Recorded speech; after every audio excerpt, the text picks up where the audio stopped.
السلام علیکم دوستو، آپ سب کا خیر مقدم کرتا ہوں شاہد اردو انوادک کے تیسری ویڈیو میں۔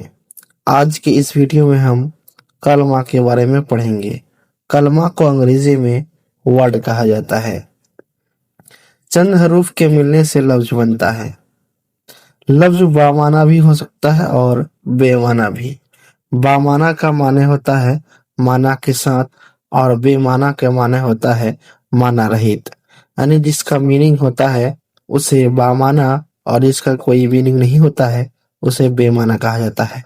بامعنی لفظ قواعد کی اصطلاح میں کلمہ کہلاتا ہے اور بامعنی لفظ قواعد کی اصطلاح میں یعنی قواعد میں اسے کلمہ کہلاتا ہے، یعنی جن لفظوں کا کوئی میننگ ہوتا ہے اسے کلمہ کہلاتا ہے، اور بے معنی لفظ محمل، اور جو لفظ کا کوئی معنی نہیں ہوتا ہے اسے محمل کہتے ہیں۔ بامعنی لفظ کسی دوسرے کلمہ کی مدد کے بغیر اپنے معنی آپ دیتا ہے۔ بامعنی لفظ کسی دوسرے کلمہ کی مدد کے بغیر اپنا معنی اکیلے دے دیتا ہے۔ جیسے قلم لے لیجئے، قلم کا معنی ہوتا ہے لکھنے کا ایک آلہ۔ اب اس میں کسی دوسری کلمہ کی مدد کے بغیر اس کا میننگ سمجھ میں آ رہا ہے تو ایسے لفظ کو جو ہے بامعنی لفظ کہا جاتا ہے، اور بامعنی لفظ کو ہی اردو قواعد میں کلمہ کہتے ہیں۔ چلیے آگے بڑھتے ہیں۔ کلمہ کی 6 قسمیں ہیں: اسم، ضمیر، صفت، فعل، فعل مطلق کے فعل اور حروف۔ کلمہ کی 6 قسمیں ہیں۔ کسی اردو قواعد میں کلمہ کی 3 قسم بھی بتایا گیا ہے: اسم، صفت، اسم، فعل اور حروف۔ اگر 3 قسم بتانا ہو تو آپ کو صرف بتانا ہے اسم، فعل، حرف، اور اگر 6 قسم بتائے تو اس میں جڑ جائے گا ضمیر، صفت اور مطلق کے فعل۔ چلیے آگے پڑھتے ہیں اسم کے بارے میں۔ اسم کی افراد کے لحاظ سے 2 اقسام ہیں۔ افراد منے شخص کی لحاظ سے اسم کی 2 قسم ہیں۔ ایک ہے اسم خاص اور دوسرا ہے اسم عام۔ پہلا ہے اسم خاص، دوسرا ہے اسم عام۔ اسم خاص کو اسم معرفہ بھی بولا جاتا ہے۔ اسم خاص وہ اسم ہے جو کسی خاص جاندار یا چیز یا جگہ کے نام کو بتائے۔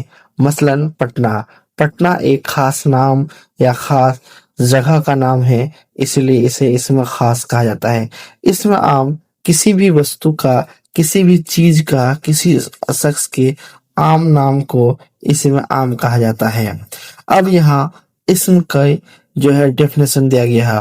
اسم وہ لفظ ہے جو کسی جاندار، چیز، جگہ یا کیفیت کا نام ہو، یعنی اسم کسی جاندار، چیز، جگہ یا کیفیت کے نام کو اسم کہتے ہیں۔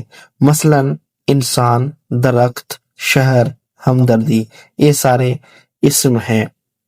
لفظ جو آواز آدمی کی زبان سے نکلتی ہے اسے لفظ کہتے ہیں، جیسے روٹی، کتاب، مکان۔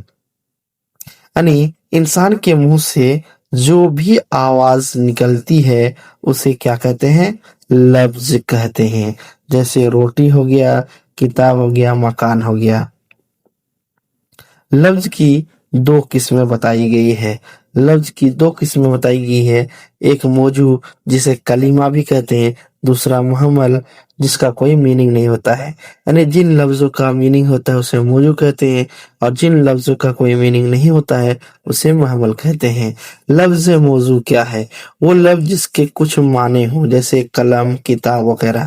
یعنی ہم اس کو پہلے ہی بتا چکے ہیں کہ لفظ موضوع اسے کہا جائے گا جس کا کچھ معنی ہو اور اپنا معنی خود بتائے۔ اب پڑھتے ہیں لفظ محمل کے بارے میں۔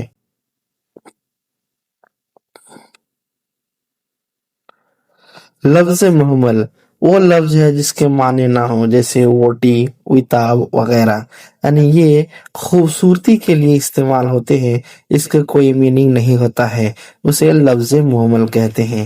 چلیے ویڈیو کو یہیں تک ختم کرتے ہیں اور ملتے ہیں اگلے ویڈیو میں علم صرف کے ساتھ، اسم کے اقسام کے ساتھ۔